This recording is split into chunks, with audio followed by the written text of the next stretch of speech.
Hey there guys, this is Ken Guy, the nerdy tech guy, and I'm coming to you from Chicago using the Google Nexus 1 phone. Just wanted to test out the video quality before I might return it.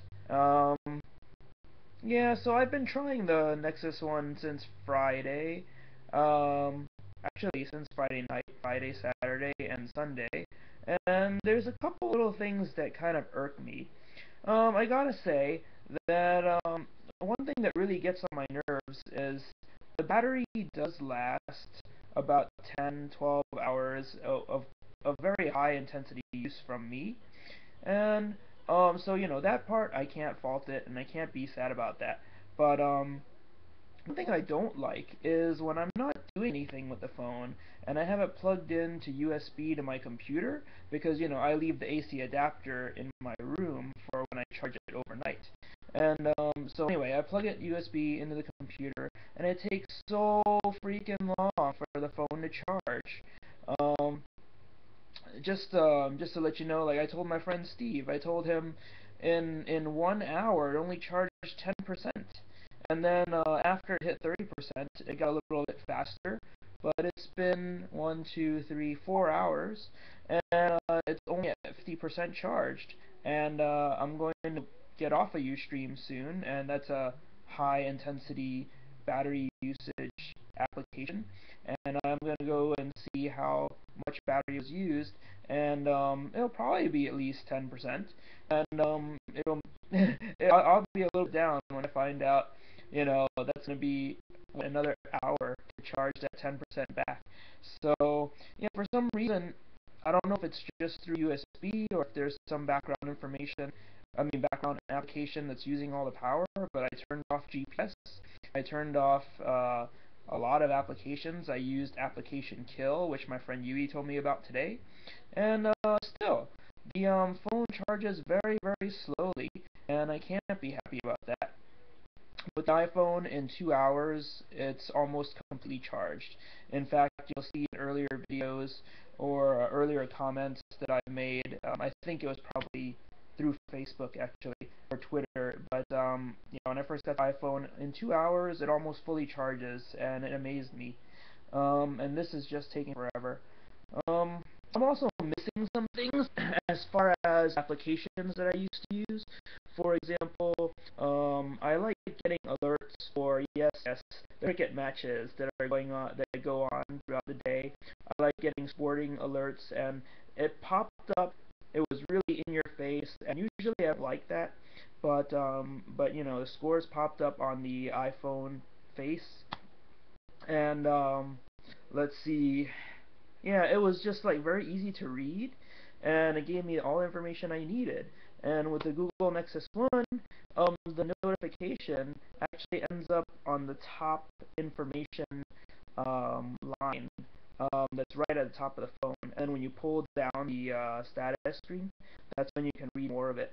But it's an extra step that I have to do, and it's getting it's getting a little irritating. So I mean, you can probably hear it in my voice.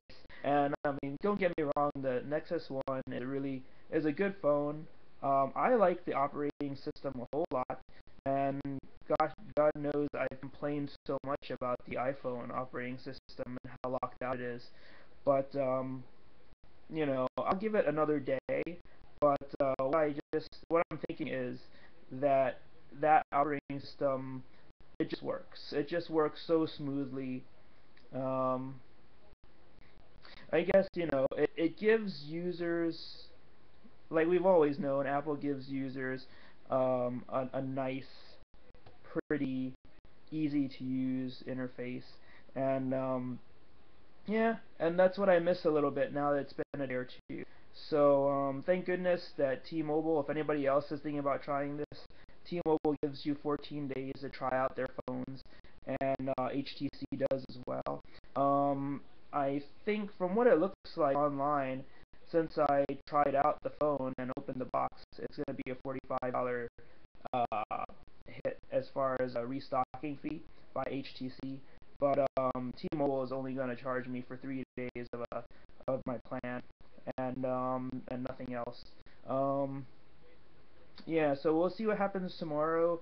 But I'm thinking when I get about an hour or two, I'm going to call AT&T, and the only option is to, if I want to use the iPhone, is to go back there now, since you can't jailbreak it. So that part's really disappointing, since I've gotten nothing but irritating service from them since last November.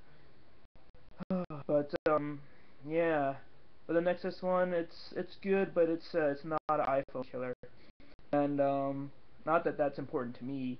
I just I wanted usability, functionality. I wanted to be able to set things up my own way, and I can do that. I can do that, but then I lose a lot of other things too.